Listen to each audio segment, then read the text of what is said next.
Hello दोस्तों, नमस्कार। मैं विष्णु कुमार आप सभी का अपने यूट्यूब चैनल के इस वीडियो पर हार्दिक स्वागत करता हूं। दोस्तों, आज के इस वीडियो क्लासेज में हम लोग जानने वाले हैं पौधों में श्वसन के बारे में, जिसमें दोस्तों हम लोग ये सीखेंगे कि पौधों में श्वसन की जो प्रक्रिया होती है वो किस तरीके से संपादित होती है, अर्थात जो पौधे होते हैं वो अपने श्वसन के प्रक्रम को किस तरीके से पूर्ण करते हैं, उसे ही दोस्तों हम लोग इस वीडियो के माध्यम से जानने का प्रयास करेंगे। तो आइए बिना देर किए स्टार्ट करते हैं अपने आज के इस वीडियो क्लासेस को। दोस्तों, हमने यहाँ पर पौधों में श्वसन से संबंधित इस टॉपिक को इसलिए लिया क्योंकि दोस्तों आप लोगों ने पिछली वीडियो के माध्यम से बिल्कुल अच्छी तरीके से ये जान पाया कि वास्तव में जो श्वसन है वो क्या होती है। अर्थात आप पिछली वीडियो के माध्यम से श्वसन से बिल्कुल अच्छी तरीके से परिचित हो चुके हैं, श्वसन के बारे में जान चुके हैं, और जो बच्चे श्वसन को अच्छी तरीके से समझ चुके हैं उसे दोस्तों ये जो वीडियो है वो बिल्कुल अच्छी तरीके से समझ में आएगी। ठीक, क्योंकि जिस प्रकार से दोस्तों आपके श्वसन की जो प्रक्रिया है वो आपके जंतुओं में होती है, ठीक उसी प्रकार से आपके श्वसन की जो प्रक्रिया है वो आपके पादपों में भी होती है। क्यों? क्योंकि दोस्तों आपके सजीव जगत में आने वाले जो प्राणी हैं वो केवल ना आपके जंतु हैं बल्कि दोस्तों आपके पादप भी हैं। अर्थात आप जानते हैं कि आपके सजीव जगत में जो प्राणी आते हैं वो आते हैं कौन कौन? तो वो आते हैं जंतु जगत वाले और पादप जगत वाले। तो आप दोस्तों इतना जानते होंगे कि जो जंतु जगत वाले प्राणी होते हैं वो जीने के लिए, अर्थात वो सांस लेने के क्रम में क्या करते हैं, वो सांस लेने के क्रम में वो अपने श्वसन की प्रक्रिया को पूर्ण करते हैं। तो दोस्तों आप ये समझ के रखना कि जिस प्रकार से जंतु जो आपके जो जंतु जगत के प्राणी होते हैं वो सांस लेने के क्रम में अपने श्वसन की प्रक्रिया को पूर्ण करते हैं, ठीक उसी प्रकार से जो आपके पादप जगत के जो पेड़ पौधे होते हैं वो भी दोस्तों अपने सांस लेने के क्रम में अपने श्वसन की प्रक्रिया को पूर्ण करते हैं। अर्थात जो पेड़ पौधे होते हैं वो भी सांस लेते हैं, ऐसा नहीं है कि जो पेड़ पौधे हैं वो सांस नहीं लेते। तो दोस्तों अब आप लोग बोलोगे कि सर पेड़ पौधे भी सांस लेता है, ये तो हमको पता ही नहीं था।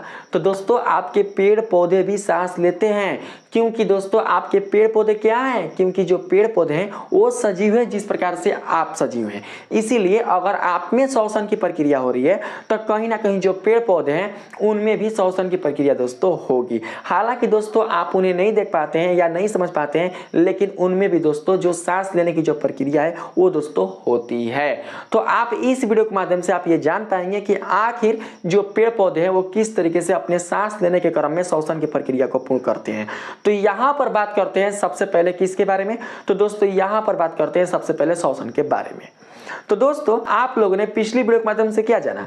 दोस्तों आप लोगों ने पिछली वीडियो के माध्यम से ये जाना था कि श्वसन का जो संबंध था वो सीधा सीधा भोजन से प्राप्त होने वाली ऊर्जा से था।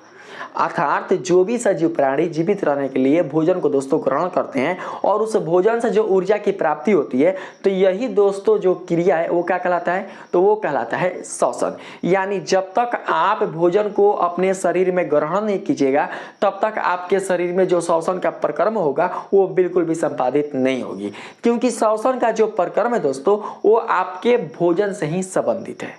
जब तक दोस्तों आपके शरीर में भोजन नहीं आएगा, भोजन नहीं पचेगा, भोजन का सरलीकरण नहीं होगा, तब तक आपके श्वसन का जो प्रक्रम है वो भी दोस्तों बिल्कुल अच्छी तरीके से संपादित नहीं हो सकता। आप कभी दोस्तों ऐसा कोई प्राणी देखे हैं, ऐसा कोई दोस्तों आप जीव देखे हैं जिसके पास बिल्कुल भी भोजन करने के लिए कोई साधन नहीं है फिर भी वो जीवित है? ऐसा आप लोगों ने कोई देखा है? तो दोस्तों ऐसा बिल्कुल भी नहीं हो सकता। कोई भी, चाहे वो आपका एककोषकीय हो, बहुकोषकीय हो, सूक्ष्म हो या बृहत हो, कोई भी सजीव प्राणी हो दोस्तों, वो जीवित रहने के लिए क्या करता है? वो जीवित रहने के लिए भोजन को ग्रहण करता है, क्योंकि भोजन से ही क्या होती है? भोजन से ही दोस्तों उसको पोषण की प्राप्ति होती है, और इसी भोजन की सहायता से उसके अंदर जो श्वसन का प्रक्रम है वो दोस्तों बना रहता है, क्योंकि श्वसन का जो संबंध है वो दोस्तों भोजन से प्राप्त ऊर्जा से ही है। तो जब भोजन ही नहीं रहेगा तो फिर ये जो ऊर्जा है दोस्तों वो कहां से आपको मिलेगी? आपके अंदर जो शरीर में ऊर्जा प्राप्त हो रही है वो कहां से हो रही है? तो वो दोस्तों आपके भोजन से हो रही है। तो ये जो भोजन से जो प्राप्त ऊर्जा का जो प्रोसेस था वो दोस्तों किसके लिए था? तो ये दोस्तों आपके श्वसन के लिए था। आप लोगों ने पिछली वीडियो में देखा ना कि हमने भोजन का दोस्तों जो प्रोसेस यहाँ पर कराकर आप लोगों को दिखाया था। तो दोस्तों जो भोजन का जो प्रोसेस था वो कहां तक था? तो दोस्तों ऊर्जा तक था। यानी हम जैसे जीवों में जो ऊर्जा था वो एटीपी के रूप में संचित हो रहा हो रहा था ना। तो दोस्तों ये सब सारा का सारा जो प्रोसेस था वो किसके लिए किया गया था? यह दोस्तों भोजन से प्राप्त होने वाली ऊर्जा के लिए किया गया था। ठीक उसी प्रकार से जिस प्रकार से आप लोग भोजन से ऊर्जा को प्राप्त करके अपना श्वसन का प्रक्रम पूरा करते हैं, ठीक वैसे ही जो पौधे होते हैं वो भी भोजन से ऊर्जा प्राप्त करके अपने श्वसन के प्रक्रम को पूरा करते हैं। तो यहाँ पर सबसे पहले हम लोग दोस्तों ये समझ कर रखेंगे कि क्या जो पौधे होते हैं उनमें जो श्वसन की जो प्रक्रिया होती है वो हम जैसे जीवों से हटकर होती है या वैसे ही होती है। तो दोस्तों आप लोग ये सबसे पहले समझो कि आप श्वसन के प्रक्रम में यानी सांस लेने के क्रम में आप किस गैस का प्रयोग करते हैं। क्योंकि देखिए आपको दोस्तों हम जैसे जो जीव होते हैं, हम जैसे जीवों को दोस्तों भोजन से ऊर्जा प्राप्त करने के लिए जो श्वसन लेना पड़ता है वो लेना पड़ता है कैसा? वो लेना पड़ता है वायवीय। अगर हम वायवीय श्वसन में दोस्तों अपने भोजन का विखंडन करते हैं तो भी दोस्तों क्या होता है? हमें ऊर्जा की परिपूर्णता क्या होती है दोस्तों? प्राप्ति होती है, अन्यथा नहीं। तो दोस्तों वायवीय कहने का मतलब कि हमारे अंदर किसकी दोस्तों उपस्थिति होनी चाहिए? हमारे शरीर के अंदर, हमारे कोशिकाओं के अंदर ऑक्सीजन की उपस्थिति होनी चाहिए। क्योंकि ऑक्सीजन के उपस्थिति में ही आपके भोजन का जो सरल स्वरूप होता है ग्लूकोज, उसका विखंडन परिपूर्णता हो पाता है। अगर ऑक्सीजन ना हो तो उस स्थिति में आपके शरीर में जो भोजन का सरल स्वरूप है ग्लूकोज, उसका बिल्कुल भी विखंडन नहीं हो सकता। ठीक उसी प्रकार से आप लोग ये समझ के रखना कि जिस प्रकार से दोस्तों आपके शरीर में ऑक्सीजन के होने से आपके जो ग्लूकोज था, भोजन का सरलीकरण वाला जो रूप था, उसका विखंडन हुआ करता था, ठीक उसी प्रकार से आपका जो दोस्तों पेड़ पौधा है उसमें भी आपके ग्लूकोज होंगे। यानी इसके भोजन का जो सरल स्वरूप होगा वो ग्लूकोज के रूप में दोस्तों क्या होगा? ग्लूकोज के रूप में दोस्तों वह उपस्थित होगा। और इसका भी जो विखंडन है वो ऑक्सीजन की उपस्थिति में ही होगा, ऐसा नहीं कि कार्बन डाइऑक्साइड की उपस्थिति में होगा। बहुत सारे बच्चे ये जानते होंगे, मतलब बहुत सारे ऐसे स्टूडेंट हैं जिन्हें अभी तक ये भ्रम होगा कि हम लोग जो सांस छोड़ते हैं तो सांस छोड़ने क्रम में हम लोग कार्बन डाइऑक्साइड गैस छोड़ते हैं, ठीक, और इसी कार्बन डाइऑक्साइड को जो पेड़ पौधे हैं वो ग्रहण करते हैं। अर्थात कहने का मतलब ये हुआ कि हम सांस लेने में ऑक्सीजन गैस का प्रयोग करते हैं और वो सांस लेने में कार्बन डाइऑक्साइड का प्रयोग करते हैं। तो बात यहाँ पर तो ये हो गई कि हमारे अंदर जो ग्लूकोज का विखंडन होगा वो ऑक्सीजन की उपस्थिति में होगा और पेड़ पौधों के अंदर उनके जो ग्लूकोज का विखंडन होगा वो कार्बन डाइऑक्साइड की उपस्थिति में होगा। तो दोस्तों ऐसा बिल्कुल भी नहीं है, आपके अंदर भी ग्लूकोज का जो विखंडन होगा वो ऑक्सीजन की उपस्थिति में होगा। ठीक है, वैसे ही दोस्तों जो आपके पेड़ पौधे हैं उनके अंदर भी ग्लूकोज का जो विखंडन होगा वो ऑक्सीजन की उपस्थिति में ही होगा। अर्थात आप समझ सकते हैं कि जिस प्रकार से आप सांस लेने के क्रम में ऑक्सीजन को अपने शरीर में ग्रहण करते हैं, ठीक उसी प्रकार से जो पेड़ पौधे हैं वो भी दोस्तों सांस लेने के क्रम में ऑक्सीजन गैस को ही अपने अंदर ग्रहण करते हैं। फर्क इतना है कि आपको दोस्तों ऑक्सीजन को अंदर ग्रहण कराने के लिए खास अंग दिया गया है और जो पेड़ पौधे होते हैं उनके अंदर ऑक्सीजन गैस को प्रवाहित कराने के लिए बिल्कुल भी खास अंग नहीं दिया गया है। अर्थात तो उनमें जो ऑक्सीजन का दोस्तों जो प्रवाह होता है वो होता है विसरण प्रक्रिया द्वारा और आप में जो ऑक्सीजन का प्रवाह होता है वो होता है दोस्तों आपके खास अंगों के द्वारा, विशिष्ट अंगों के द्वारा। तो दोस्तों यहाँ पर सबसे पहले आप लोग ये समझ के रखना कि आपके सजीव जगत में आने वाले जो आपके सजीव प्राणी हैं कौन कौन? पादप जगत वाले और आपके जंतु जगत वाले। तो इन दोनों प्राणियों में दोस्तों अगर हम बात करें पोषण का तो पोषण के आधार पर इनमें भिन्नता हो जाती है। अगर हम बात करें जंतु जगत का तो दोस्तों जंतु जगत वाले जो प्राणी होते हैं वे आते हैं किस पोषण के रूप में? तो ये आते हैं पर पोषण के रूप में। और जो पादप जगत में आने वाले समस्त कुल जितने सारे पेड़ पौधे हैं वे आते हैं किस पोषण के रूप में? तो दोस्तों ये आते हैं स्वपोषण के रूप में। कहने का मतलब ये हुआ कि जो पेड़ पौधे होते हैं वो अपना भोजन स्वयं संश्लेषित करते हैं, जबकि हम जैसे जो सजीव प्राणी होते हैं, हम जैसे जो जीव प्राणी होते हैं वो हम लोग जो भोजन है वो बिल्कुल भी स्वयं संश्लेषित नहीं करते हैं, बल्कि हम लोग पौधों से क्या करते हैं? हम लोग पौधों से प्रत्यक्ष या अप्रत्यक्ष रूप में प्राप्त करते हैं। तो बस अंतर जो डिफरेंस है बस इतना ही होता है दोस्तों कि आप अपना भोजन स्वयं तैयार नहीं करते हैं, बल्कि जो पौधे होते हैं वो अपना भोजन स्वयं तैयार करते हैं। लेकिन भोजन के पचने के बाद भोजन का जो प्रोसेस होता है पाचन क्रिया का, वो जब पूरा का पूरा जब दोस्तों पाचन हो जाता है तो उसके बाद जैसा दोस्तों आपका ग्लूकोज आपके शरीर में बनता है, ठीक वैसा ही जो ग्लूकोज का दोस्तों जो स्वरूप है वो पेड़ पौधों के भी शरीर में बनता है। और जब आपके शरीर में ऑक्सीजन की उपस्थिति में ग्लूकोज का विखंडन होता है, ठीक वैसे ही पेड़ पौधों के शरीर में भी ग्लूकोज का विखंडन ऑक्सीजन की उपस्थिति में होता है। तो कैसे, तो आप लोग समझने का प्रयास कीजिएगा। ठीक है, देखिए यहाँ पर ध्यान से, हमने यहाँ पर जो श्वसन का परिभाषा लिया है वो कुछ इस प्रकार से लिया है, आप लोग समझने का प्रयास कीजिएगा। देखिए बताया जा रहा है किसी स्वपोषी जीव द्वारा, स्वपोषी मतलब, स्वपोषी कहने का मतलब कि जो जीव अपना भोजन स्वयं तैयार करता है उसे ही स्वपोषी जीव कहा जाता है। तो दोस्तों आपके इस प्राकृतिक में अद्वितीय रूप में केवल जो स्वपोषी जीव हैं वो केवल आपके पादप जगत के ही क्या होते हैं, पादप जगत के ही पेड़ पौधे होते हैं। लेकिन सारे दोस्तों बिल्कुल भी नहीं, कुछ ऐसे पौधे होते हैं जो बिल्कुल भी क्या होते हैं, स्वपोषी नहीं होते बल्कि वो परपोषी होते हैं। लेकिन अधिकांश तौर पर हम लोग पादप जगत के पेड़ पौधों को दोस्तों स्वपोषी के अंतर्गत ही रखते हैं। तो यहाँ पर देख सकते हैं किसी स्वपोषी जीव द्वारा प्रकाश संश्लेषण की अभिक्रिया के फलस्वरूप प्रदत्त कार्बोहाइड्रेट से ऊर्जा प्राप्त करने का प्रक्रम श्वसन कहलाता है। तो देख सकते हैं कि जो आपके स्वपोषी जीव यानी कि जो पेड़ पौधे होते हैं वो अपने भोजन का जो संश्लेषण है वो प्रकाश संश्लेषण के फलस्वरूप क्या करते हैं, वो तैयार करते हैं। और इनका जो भोजन होता है दोस्तों वो डायरेक्टली क्या होता है, जब इनका भोजन प्रकाश संश्लेषण के फलस्वरूप जब तैयार होता है तो इनका भोजन डायरेक्टली दोस्तों आपके कार्बोहाइड्रेट के रूप में प्राप्त हो जाता है। अर्थात इसमें दोस्तों हम जैसे जीवों में बिल्कुल भी प्रोसेस नहीं होता जैसा दोस्तों हम लोगों में होता है। आप लोगों में क्या होता है, आप लोगों में जब दोस्तों आप लोग भोजन को ग्रहण करते हैं तो आपके भोजन का सबसे पहले मुख द्वारा विखंडन होता है, फिर वो ग्रास नली के माध्यम से आमाशय में पहुंचता है, फिर वहां पर दोस्तों वो उसका पाचन होता है आंशिक रूप से। जब उसका आंशिक रूप से पाचन आपके आमाशय में हो जाता है तब वहां पर दोस्तों वो बनता है काइम के रूप में। फिर उसके बाद दोस्तों वो जाता है छोटी आंत में, फिर दोस्तों वहां से उसका अवशोषण होता है और तब जाकर दोस्तों आपका भोजन का जो स्वरूप है वो ग्लूकोज के रूप में परिवर्तित होकर आपके रक्त के द्वारा संपूर्ण शरीर के विभिन्न भागों में वो दोस्तों पहुंचता है। तो इतना सारा जो प्रोसेस है वो बिल्कुल भी इसमें नहीं होता। जब प्रकाश संश्लेषण की प्रक्रिया संपादित हो जाती है तो दोस्तों आपके जो भोजन होते हैं पेड़ पौधे द्वारा बनाए गए वो ग्लूकोज के रूप में क्या होते हैं, देख सकते हैं ग्लूकोज के रूप में, यानी कि क्या है, यह एक प्रकार का कार्बोहाइड्रेट है। ठीक, इस रूप में क्या होता है दोस्तों, यह संचित हो जाता है। तो देख सकते हैं आप लोग ध्यान से कि आप सभी को पता है कि जितने सारे पेड़ पौधे होते हैं उन्हें अपने भोजन को बनाने के लिए दोस्तों कुछ कच्चे सामग्रियों की आवश्यकता होती है। तो ये जो कच्चे सामग्री होते हैं वो कौन कौन होते हैं, तो दोस्तों वो होते हैं कार्बन डाइऑक्साइड, फिर होता है जल, फिर होता है सूर्य का प्रकाश और फिर होता है क्लोरोफिल। आप सभी को पता है कि जितने सारे हरे वृक्ष होते हैं उनमें ही प्रकाश संश्लेषण की प्रक्रिया होती है और जो वृक्ष हरे होंगे तो उनमें कहीं ना कहीं क्या होगा, उनमें कहीं ना कहीं क्लोरोप्लास्ट होगा और जब दोस्तों क्लोरोप्लास्ट होगा तो कहीं ना कहीं उसमें क्लोरोफिल होगा और क्लोरोफिल के कारण ही पेड़ पौधों की जो प्रकाश संश्लेषण की जो प्रक्रिया है वो परिपूर्णता संपादित होती है।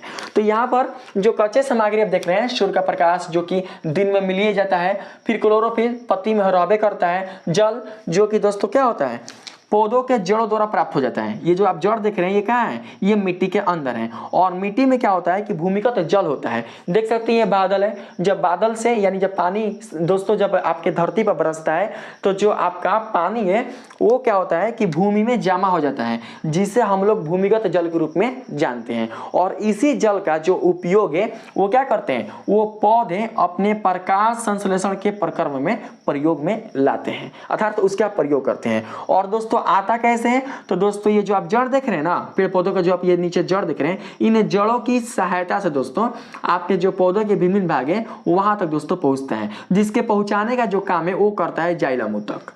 कौन करता है, जाइलम ऊतक। यानी जाइलम ऊतक द्वारा आपके मिट्टी में उपस्थित जो खनिज लवण होते हैं वो जल के माध्यम से इस पौधे के विभिन्न भागों में पहुंचते हैं, जिससे इसके जल का जो दोस्तों प्रक्रिया होती है अर्थात जल की जो जरूरत होती है वो पूरा हो जाती है।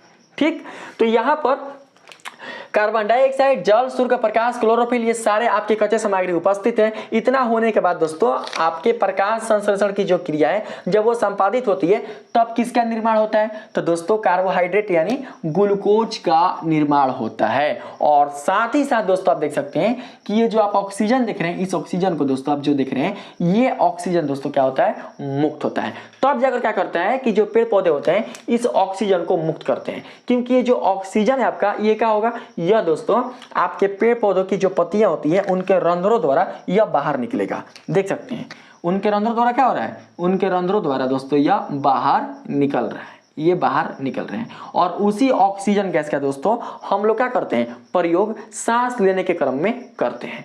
ठीक, तो इतना दोस्तों आप लोग समझ पा रहे होंगे कि ये जो आपका प्रोसेस है वो कैसा है, ये दोस्तों फोटोसिंथेसिस का है, यानी यह प्रकाश संश्लेषण का है। तो अब हम लोग बात करते हैं श्वसन का। तो श्वसन में क्या होता है, श्वसन में दोस्तों ग्लूकोज का विखंडन होता है, ग्लूकोज का टूटना होता है। तो यहाँ पर है आपका ग्लूकोज, बस देख सकते हैं यहाँ पर क्या चाहिए भाई, तो ग्लूकोज है। तो इसी ग्लूकोज को हम लोगों ने यहाँ पर रखा। और आप सभी को पता है कि जो बहुकोशिकीय जीव होते हैं, जो बृहद जीव होते हैं, उनमें दोस्तों ग्लूकोज का जो संपूर्ण विखंडन है वो ऑक्सीजन की उपस्थिति में होता है, यानी वायवीय श्वसन में होता है। तो यहाँ पर हमने क्या किया, ऑक्सीजन गैस ले लिया। क्यों दोस्तों, क्योंकि देखिए दोस्तों आप लोग ध्यान समझना कि जब आपको दोस्तों मैंने अभी बताया कि पत्ती से क्या हुआ, पत्ती से जो ऑक्सीजन गैस वो बाहर निकल गया। जब पत्ती से ऑक्सीजन गैस बाहर निकल गया और वायुमंडल से जो पत्ती है, जो पेड़ पौधे के जो पत्तियां होते हैं, जब वो कार्बन डाइऑक्साइड को ग्रहण कर रहा है, तो फिर यहाँ पर ये ऑक्सीजन कहाँ से आ गया, ऑक्सीजन तो ले नहीं रहा है, ऑक्सीजन तो दे रहा है। यानी प्रकाश संश्लेषण के प्रक्रम में जो ये ऑक्सीजन निर्मित हुआ, ये ऑक्सीजन तो बाहर निकल रहा है। तो फिर यहाँ ये ऑक्सीजन आ गया कहां से, तो दोस्तों आप लोग ये समझ के रखना कि प्रकाश संश्लेषण की क्रिया में जो आपका ये ऑक्सीजन दोस्तों बना है ना, तो इस ऑक्सीजन का थोड़ा ही जो भाग होता है वो दोस्तों ग्लूकोज के विखंडन में प्रयुक्त होता है। जो मैं बता रहा हूं उसको ध्यान से समझना।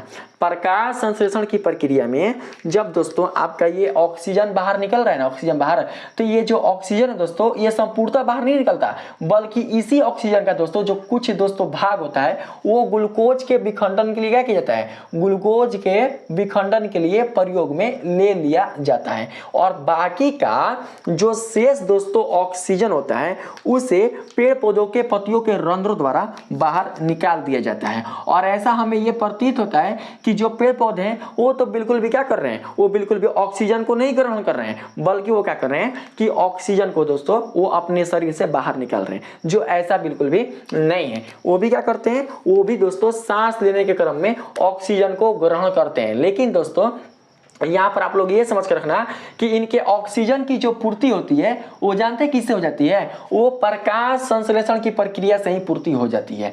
इसीलिए दोस्तों इनकी जो जरूरत जो वाली जो गैस होती है, इनकी जरूरत वाली वो होती है कार्बन डाइऑक्साइड, क्योंकि प्रकाश संश्लेषण की क्रिया का जो संपादन होगा वो कार्बन डाइऑक्साइड की सहायता से होगा, ना कि ऑक्सीजन गैस से। और ये जो कार्बन डाइऑक्साइड होगा दोस्तों वो क्या करते हैं कि दिन में दोस्तों क्या करते हैं, वो प्राप्त करते हैं। क्यों, क्योंकि दिन में ही दोस्तों आपके पत्तियों के जो रंध्र होते हैं जिसे ऑस्टोमेटा कहा जाता है वो खुले रहते हैं। ध्यान में रखना मेरी बातों को कि रात में पेड़ पौधों के पत्तियों के जो रंध्र होते हैं वो बंद हो जाते हैं, जिससे दोस्तों क्या होगा, जिससे आपका जो दोस्तों यहाँ पर देख सकते हैं कार्बन डाइऑक्साइड का जो आदान प्रदान है वो बिल्कुल भी क्या होगा, वो बिल्कुल भी दोस्तों नहीं हो पाएगा पत्तियों के रंध्रों द्वारा। ठीक है, बाकी अन्य जो आप रंध्र देख पा रहे हैं जड़ों या तनों का, वहां से हो सकता है, लेकिन बिल्कुल भी आपके जो पत्ती के रंध्र हैं वहां से नहीं हो सकता। जो जो बता रहे हैं उसको ध्यान से आप लोग समझना। तो आप समझ पा रहे होंगे कि दिन में क्या करते हैं, दिन में जब प्रकाश संश्लेषण की प्रक्रिया होती है तो उसमें जो कच्ची सामग्री उनको जो आवश्यक रूप में चाहिए होती है वो होती है कार्बन डाइऑक्साइड। इसलिए वो वायुमंडल से ऑक्सीजन गैस को ग्रहण ना करके किसको ग्रहण करते हैं, वो ग्रहण करते हैं कार्बन डाइऑक्साइड को। तो जब दोस्तों उन्होंने कार्बन डाइऑक्साइड को ग्रहण किया तो प्रकाश संश्लेषण के फलस्वरूप जब आपका ऑक्सीजन मुक्त हो रहा है तो इस ऑक्सीजन का कुछ ही भाग क्या करते हैं, इस ऑक्सीजन का कुछ ही भाग वो ग्लूकोज के विखंडन में प्रयुक्त करते हैं। अब बाकी का जो शेष ऑक्सीजन होता है वो दोस्तों पेड़ पौधों के पत्तियों के रंध्रों द्वारा बाहर निकाल लिया जाता है। लेकिन सोचोगे कि ऐसी क्रिया रात में हो जाए तो बिल्कुल भी नहीं हो सकता, क्योंकि रातवा में दरवाजा बंद, कहने का मतलब कि जो पेड़ पौधों की जो पत्तियों की जो रंध्र होते हैं वो रात में बंद हो जाता है। जब रात में बंद हो जाएगा तो फिर वहां से बिल्कुल भी क्या होगा, वहां से बिल्कुल भी ऑक्सीजन गैस बाहर नहीं निकलेगा। दोस्तों जब ऑक्सीजन गैस बाहर नहीं निकलेगा तो आपके जो तने के जो रंध्र हो गए या आपके जो दोस्तों ये जो शाखा आप देख रहे हैं, जड़ जो देख रहे हैं, इनके जो दोस्तों आपके रंध्र हो गए, इन रंध्रों से क्या होता है, इन रंध्रों से दोस्तों कार्बन डाइऑक्साइड बाहर निकलता है। क्यों निकलता है, क्योंकि श्वसन के प्रक्रिया में दोस्तों आपके ऑक्सीजन का लेना और कार्बन डाइऑक्साइड का देना, ये प्रक्रम दोस्तों जीवन पर्यंत चलती रहती है। जब तक आप जीवित रहोगे तब तक दोस्तों क्या होगा, ये क्रिया आपकी चलती रहेगी। तो चाहे वो दिन हो चाहे वो रात हो, जो पेड़ पौधे हैं वो क्या करते हैं, वो दोस्तों ऑक्सीजन को ग्रहण करते हैं और कार्बन डाइऑक्साइड को बाहर मुक्त करते हैं। तो रात जब होता है तो वहां पर बिल्कुल भी प्रकाश संश्लेषण की जब प्रक्रिया पूरी नहीं होगी तो उस समय वो पत्तियों के रंध्र से ऑक्सीजन को बाहर ना निकालकर वो दोस्तों क्या करते हैं कि अपने अन्य भागों के रंध्रों द्वारा कार्बन डाइऑक्साइड का निष्कासन करते हैं। और जब दोस्तों कार्बन डाइऑक्साइड का निष्कासन करते हैं तो उस स्थिति में इनके आसपास का जो वातावरण होता है वहां पर कार्बन डाइऑक्साइड की जो मात्रा होती है वो काफी बढ़ जाती है। और यहाँ पर दोस्तों अगर कोई व्यक्ति अगर रहता है तो उसे सांस लेने में कठिनाई होगी, अर्थात वहां का जो क्षेत्र होगा उसको दोस्तों काफी अकबक जैसा लगेगा, अर्थात अपने आप को बिल्कुल वो अच्छा फील नहीं करेगा। इसीलिए कहा जाता है, पहले के जो लोग होते हैं, पहले के जो बूढ़े या जो वृद्ध जो लोग होते हैं वो बताया करते थे कि कभी भी पेड़ पौधों के नीचे रात के समय नहीं सोया जाता है। तो कोई अगर बच्चा क्वेश्चन भी करता है कि क्यों नहीं सोया जाता है, तो लोग कहते हैं ना कि हो सकता है पेड़ पर भूत रहता होगा या जुड़ेल रहता होगा या उल्लू रहता होगा। तो ऐसा ऐसा कहकर मतलब उनके अंदर भ्रम डाला जाता था, लेकिन ऐसा बिल्कुल भी नहीं है। मेन जो रीजन है, मेन जो कारण है वो दोस्तों यही है जो मैं आप लोग को बता रहा हूं। इसीलिए रात के समय बिल्कुल भी क्या किया जाता है, बिल्कुल भी पेड़ पौधों के नीचे नहीं सोया जाता, क्योंकि आप भी दे रहे हो कार्बन डाइऑक्साइड, ये भी दे रहा है कार्बन डाइऑक्साइड और आपका जो वातावरण है आसपास का वो भी बन जाएगा कार्बन डाइऑक्साइड। तो आपको दोस्तों सांस लेने में क्या होगी, काफी कठिनाई होगी। ठीक, तो थोड़ा सा बात को काटते हुए चलते हैं आगे। ठीक है, तो देखिए आप लोग समझ पा रहे हैं कि जितना दोस्तों ऑक्सीजन मुक्त हो रहा है उसका कुछ ही भाग ग्लूकोज के विखंडन में प्रयुक्त हो रहा है। जब दोस्तों ग्लूकोज के विखंडन में प्रयुक्त हो रहा है तो दोस्तों यहाँ पर आप देख सकते हैं क्या क्या बन रहा है भाई, तो देख सकते हैं कार्बन डाइऑक्साइड जो कि आप में भी बनता था, आपका फिर यहाँ पर जल जो कि दोस्तों आप में भी बनता था, और साथ ही ऊर्जा जो कि दोस्तों आप में भी बनता था। तो यहाँ पर आप देख सकते हैं कि जो कार्बन डाइऑक्साइड होता है ना, जो कार्बन डाइऑक्साइड, फिर दोस्तों उल्टा प्रक्रम, जिस प्रकार से अपने ग्लूकोज के संश्लेषण में उन्होंने क्या किया, उन्होंने प्रकाश संश्लेषण में उत्पन्न होने वाले ऑक्सीजन के कुछ भाग को प्रयोग में ले लिया। ठीक वैसे ही जैसे ही दोस्तों यहाँ पर कार्बन डाइऑक्साइड बना तो इस कार्बन डाइऑक्साइड को भी क्या करेंगे, वो जल्दी से दोस्तों प्रकाश संश्लेषण की प्रक्रिया के लिए प्रयुक्त में ले लेंगे। मेरी बातों को सुनना, जब आपके श्वसन की प्रक्रिया में दोस्तों ये जो आप देख रहे हैं ना श्वसन की प्रक्रिया में कार्बन डाइऑक्साइड, तो क्या करेंगे कि इस कार्बन डाइऑक्साइड को तुरंत ही दोस्तों क्या करेंगे कि वो अपने प्रकाश संश्लेषण की प्रक्रिया के लिए प्रयुक्त कर लेंगे। जब प्रकाश संश्लेषण की प्रक्रिया के लिए प्रयुक्त कर लेंगे तो उस स्थिति में जो दोस्तों आपका कार्बन डाइऑक्साइड होता है वो बिल्कुल भी क्या होता है, वो दोस्तों बिल्कुल भी बाहर नहीं निकल पाता। और इसी कार्बन डाइऑक्साइड और जल और इन दोनों की उपस्थिति में प्रकाश संश्लेषण की प्रक्रिया हो जाती है। तो दोस्तों किसका दोस्तों निष्कासन होता है, तो ऑक्सीजन गैस का। तो ऐसा हमको लगता है ना कि क्या कर रहे हैं, पेड़ पौधे जो हैं वो ऑक्सीजन गैस मुक्त कर रहे हैं और कार्बन डाइऑक्साइड को ग्रहण कर रहे हैं, जो कि बात कुछ और है जो मैं आप लोग को अभी बता दिया। तो मुझे उम्मीद है कि आप लोग समझ पा रहे होंगे जो मैं आप लोग को बताना चाहता हूं। ठीक है, तो ऐसा ऐसा दोस्तों क्या होता है, इसमें प्रोसेस होता है। यहां मैंने क्या लिखा, यहां हमने एंजाइम लिखा। दोस्तों आपको पता है कि जिस प्रकार से आपके शरीर की कोशिका में ग्लूकोज का जो विखंडन है वो हर एक चरण में एंजाइम की सहायता से दोस्तों पूर्ण होती है, ठीक उसी प्रकार से दोस्तों आपके जो पेड़ पौधे होते हैं उनके भी कोशिका में माइटोकॉन्ड्रिया होते हैं। और जब उनके शरीर में दोस्तों जो कोशिका में जो माइटोकॉन्ड्रिया होते हैं वहां पर भी आपके ग्लूकोज का जो विखंडन है वो एंजाइम की उपस्थिति में ही होता है। और एंजाइम की उपस्थिति में ही दोस्तों आपके ग्लूकोज का जो विखंडन है वो कई चरणों में होता है, जिससे हम लोग संक्षेप में केवल एक ही चरण में दिखाते हैं कि ग्लूकोज और ऑक्सीजन की उपस्थिति में जो बनने वाला जो अंतिम उत्पाद है वो कौन है, तो कार्बन डाइऑक्साइड, जल और फिर ये ऊर्जा। और इसी ऊर्जा का जो उपयोग है वो क्या करते हैं, ये दोस्तों जो पेड़ पौधे हैं वो अपने रख रखाव, कोशिकाओं के निर्माण, पत्तियों की वृद्धि, इन सब में दोस्तों क्या करते हैं, इस ऊर्जा का वो प्रयोग करते हैं। ठीक है, तो इतना दोस्तों आप लोगों ने जान लिया। देख सकते हैं थोड़ा यहाँ पर बताया जा रहा है, समझना। ये आपका पत्ती हो गया, पत्ती में ही क्या होता है, क्लोरोप्लास्ट, क्लोरोप्लास्ट में क्लोरोफिल होता है, तो यहाँ पर क्लोरोफिल लिखा गया है, प्लस जल। जल कहाँ से मिलेगा, तो दोस्तों जो जल है वो दोस्तों देख सकते हैं जो पौधे के जो जड़ होते हैं, जो जमीन के अंदर होते हैं, तो जमीन के अंदर दोस्तों आपका जल उपस्थित रहता है, जैसे कि मैंने आप लोगों को बताया। और यही जो जल है वो पेड़ पौधों के जड़ों द्वारा अवशोषित होकर जाइलम ऊतक की सहायता से पौधों के विभिन्न भागों तक पहुंचाया जाता है, जिससे जो पौधे होते हैं वो अपने जल की क्या करते हैं, पूर्ति करते हैं और साथ ही इस जल का जो उपयोग है वो प्रकाश संश्लेषण की क्रिया के फलस्वरूप दोस्तों वो प्रयुक्त करते हैं। यहाँ पर जो आप H2O देख रहे हैं इसका मतलब क्या हुआ, आप लोगों ने शोषण के प्रकार में क्या देखा था, आप लोग का जब शोषण हुआ करता था तो उसमें क्या देखे थे, उसमें दोस्तों आप लोगों ने ये देखा था कि जब H2O दोस्तों बन रहा था तो इसका मतलब ये हुआ कि हम अपने शरीर से H2O का निष्कासन कर रहे हैं। तो इसका मतलब भी दोस्तों यही हुआ कि यहाँ पर जब H2O बन रहा है तो जो पेड़ पौधे है वो भी क्या करेगा, अपने शरीर से H2O का निष्कासन करेगा, यानी जल का निष्कासन करेगा। तो देखिए इस जल का कुछ ही भाग क्या होगा, इस जल का कुछ ही भाग प्रकाश संश्लेषण की प्रक्रिया में प्रयुक्त होगा। बाकी दोस्तों जो आपका शेष जल होगा वो आपके पेड़ पौधों की पत्तियों के रंध्रों द्वारा बाहर निकाल दिया जाएगा, जिसको दोस्तों हम लोग बाष्पोत्सर्जन के नाम से भी क्या करते हैं, जानते हैं। यानी बाष्पोत्सर्जन प्रक्रिया की सहायता से जो आपके जल का निष्कासन है वो पौधों के पत्तियों द्वारा क्या होता है, पौधों के पत्तियों द्वारा संपादित कर दिया जाता है। तो ये सारा चीज दोस्तों आप लोग समझकर रखना है।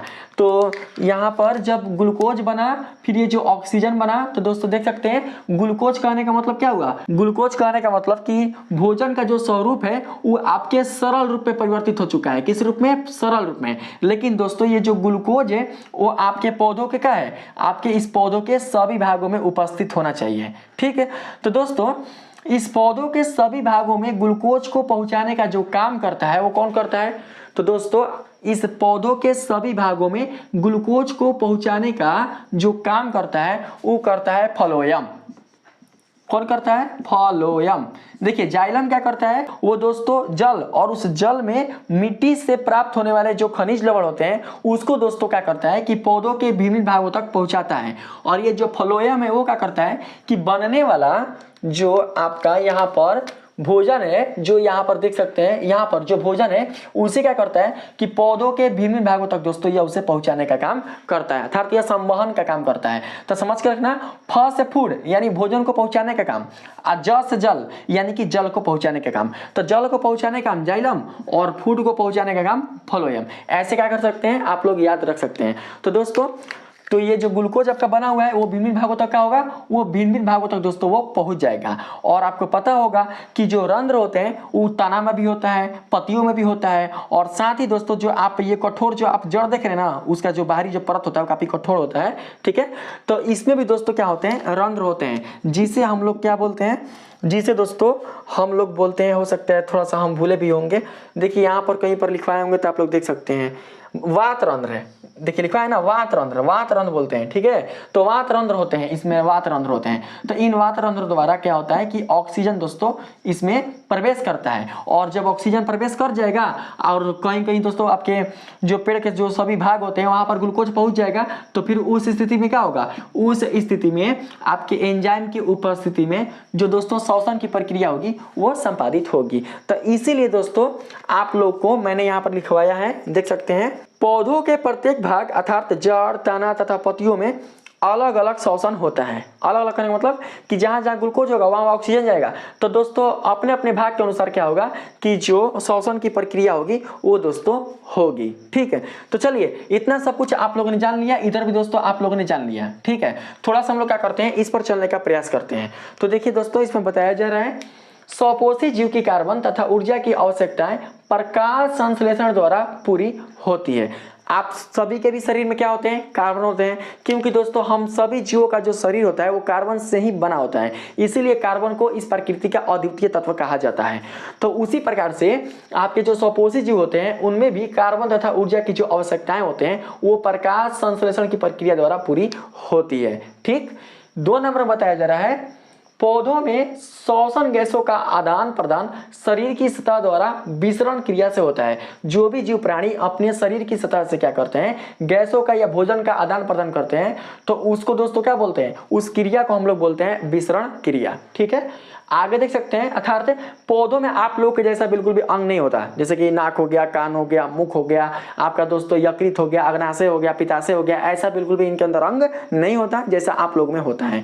ठीक है, आगे देख सकते हैं ऑस्टोमेटा के माध्यम से उपभोग की गई ऑक्सीजन का उपयोग पत्तियों में कोशिकाओं द्वारा ग्लूकोज को H2O और CO2 में विघटित करने के लिए किया जाता है।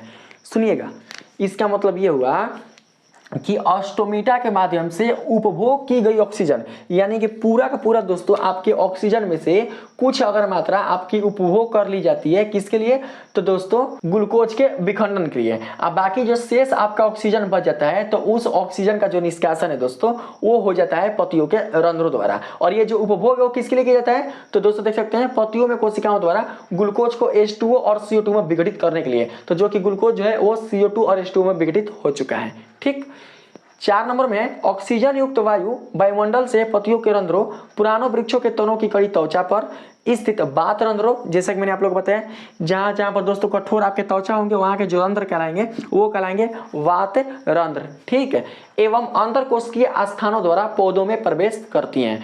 तो अंतरकोशीय स्थानों मतलब जो मिट्टी होता है ना, मिट्टी, तो मिट्टी में दोस्तों आपके अगर कहीं कहीं आपका स्पेस होगा, क्योंकि मिट्टी में भी क्या होता है, ऑक्सीजन गैस उपस्थित रहता है।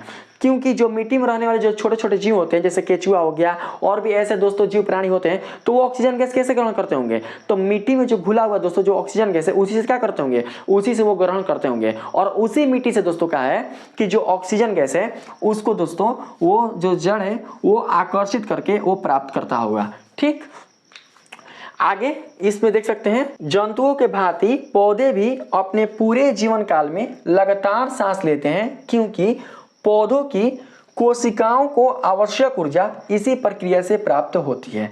दोस्तों जिस प्रकार से आप लोग के शरीर की जो कोशिकाएं होती है उनमें दोस्तों जो जैविक क्रियाएं होती है उन जैविक क्रियाओं के लिए ऊर्जा की आवश्यकता होती है, और ये जो ऊर्जा होती है वो हमें सांस लेने के क्रम में अर्थात श्वसन प्रक्रम द्वारा प्राप्त होती है। ठीक है, वैसे ही दोस्तों जो पेड़ पौधों की कोशिकाएं होती हैं उन कोशिकाओं को भी जो आवश्यक ऊर्जा है वह दोस्तों सांस लेने के प्रक्रम अर्थात श्वसन प्रक्रम से क्या होती है, प्राप्त होती है, यानी श्वसन क्रिया से ही प्राप्त होती है। ठीक है, आगे देख सकते हैं, श्वसन के दौरान पौधे का प्रत्येक भाग गैसों का आदान प्रदान करते हैं और अपनी ऊर्जा जरूरतों को पूरा करते हैं। प्रत्येक भाग मतलब जैसे पत्ती हो गया, तना हो गया, जड़ हो गया, ये सब दोस्तों आपके जो पौधे के अलग अलग भाग होते हैं वो क्या करते हैं कि गैसों का आदान प्रदान करते हैं जब श्वसन की प्रक्रिया पूरी हो जाती है, तो यानी कि ऑक्सीजन को ग्रहण करना और कार्बन डाइऑक्साइड का निष्कासन करना। ठीक, यहाँ देख सकते हैं पत्तियों, तनों और जड़ों में से प्रत्येक के पास गैस विनिमय के लिए अपने स्वयं के तंत्र होते हैं, यानी हर एक भाग का अपना खुद का तंत्र होता है जिससे वो अपने श्वसन की प्रक्रिया को संपादित कर सकता हो। ठीक है, तो हर एक भाग कौन कौन, जैसे पत्ती हो गया, तना हो गया, जड़ हो गया, समझ पा रहे होंगे आप लोग। यहाँ पर देख सकते हैं, देखिए इसी कारण जब सबके पास अलग अलग तंत्र है ना गैस विनिमय करने के लिए, और गैस विनिमय करने का मतलब कि श्वसन प्रक्रिया को संपादित करने के लिए, इसीलिए पेड़ पौधों के सभी भागों में श्वसन की जो क्रिया होती है वो एक समान नहीं होती, बल्कि दोस्तों भिन्न भिन्न होती है, अलग अलग होती है। ठीक है, इसीलिए मैंने दोस्तों यहाँ पर आप लोग को बताया था, देखिए पौधों के प्रत्येक भाग अर्थात जड़, तना तथा पत्तियों में अलग अलग श्वसन होता है। ठीक है, प्रकाश संश्लेषण में मुक्त ऑक्सीजन की मात्रा श्वसन के लिए आवश्यक ऑक्सीजन की अपेक्षा अधिक होती है, इसलिए इसका अतिरिक्त भाग रंध्रों के जरिए बाहरी वायु में चला जाता है। तो मैंने दोस्तों आप लोगों को बताया कि किस तरीके से बाहर जाता है। ठीक है, जितना दोस्तों ऑक्सीजन को प्रयुक्त करना है ग्लूकोज के विखंडन में उतना दोस्तों लगेगा, बाकी जो ऑक्सीजन होगा वो दोस्तों आपके पेड़ पौधों के पत्तियों के रंध्रों द्वारा बाहर निकल जाएगा। इसमें है जंतुओं की तरह पौधों में श्वसन गैसों का परिवहन नहीं होता, जैसे कि आप सभी को पता होगा या हो सकता है मैं आगे आप लोगों को पढ़ाऊंगा कि आपके शरीर में जो ऑक्सीजन गैस का जो परिवहन होता है वो रक्त की सहायता से होता है। यानी क्या होता है दोस्तों कि जब आप सांस लेने के क्रम में जब ऑक्सीजन गैस को अपने शरीर में प्रवेश कराते हैं तो इस ऑक्सीजन गैस का दोस्तों जो संचार है वो रक्त की सहायता से होता है, अर्थात रक्त के प्रवाह के द्वारा आपका जो ऑक्सीजन गैस है वो आपके शरीर के भिन्न कोशिकाओं में क्या होता है, भिन्न कोशिकाओं में दोस्तों पहुंच जाता है। अर्थात समझ सकते हैं कि आपके पास क्या होता है, आपके पास दोस्तों परिवहन के लिए दोस्तों सुविधा होती है। और जब आपके शरीर में श्वसन की जो क्रिया होती है जब वो संपादित हो जाती है और जब कार्बन डाइऑक्साइड मुक्त होता है तो फिर ये जो कार्बन डाइऑक्साइड है वो भी दोस्तों आपके रक्त के संचार प्रक्रिया द्वारा ही आपके फेफड़े तक आती है, और फिर इस फेफड़े की सहायता से आपका जो कार्बन डाइऑक्साइड है वो दोस्तों आपके नासिका द्वारा अर्थात नाक के द्वारा बाहर निकाल दिया जाता है। तो यहाँ पर हो सकता है आपका जो परिवहन तंत्र है वो समझ में आ गया होगा, लेकिन इसमें क्या होता है दोस्तों, इसमें बिल्कुल भी ऐसे तंत्र जो होते हैं वो नहीं होते हैं।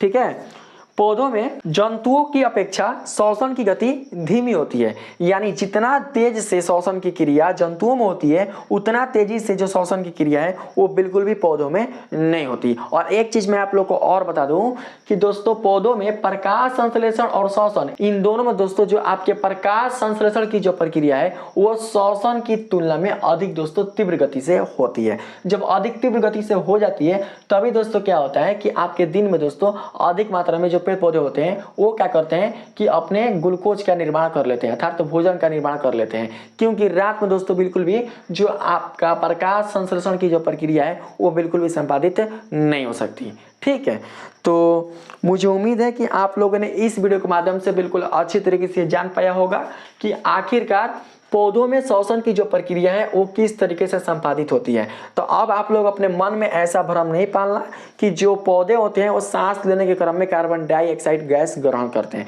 ऐसा नहीं है। वो भी क्या करते हैं कि ऑक्सीजन गैस ही ग्रहण करते हैं, और इनके ऑक्सीजन गैस ग्रहण करने की जो प्रक्रिया है वो दोस्तों 24 घंटे लगातार चलती रहती है, जिस प्रकार से आप लोगों में चलती है।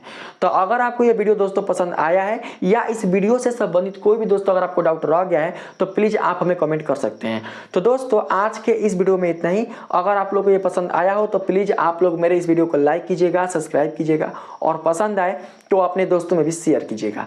मिलते हैं फिर से एक नए वीडियो के साथ, तब तक के लिए धन्यवाद।